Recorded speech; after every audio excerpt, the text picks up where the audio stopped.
તો આ સાથે જ ચૈત્ર માસના પ્રારંભની સાથે નર્મદાજીની ઉત્તરવાહી પરિક્રમાનો પણ પ્રારંભ થયો છે।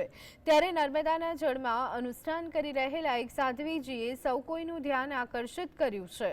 અમરેલીના બરવાડાના સાધ્વી દુર્ગાગીરીજીએ સતત 45 દિવસ સુધી અન્ન જળનો ત્યાગ કરી અને કઠોર તપસ્યા શરૂ કરી।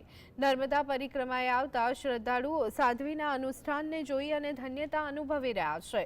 તેમના સેવકનું કહેવું છે કે લોક કલ્યાણ હેતુથી તે નર્મદાના જળમાં સતત 45 દિવસ અન્ન જળ વગર રહી અને આ કઠોર તપસ્યા કરી રહ્યા છે। નર્મદાજીનો કિનારો એ તપ માટે ઉત્તમ છે અને કાશીમાં ગંગાજીના કિનારે મૃત્યુનું મહત્વ છે।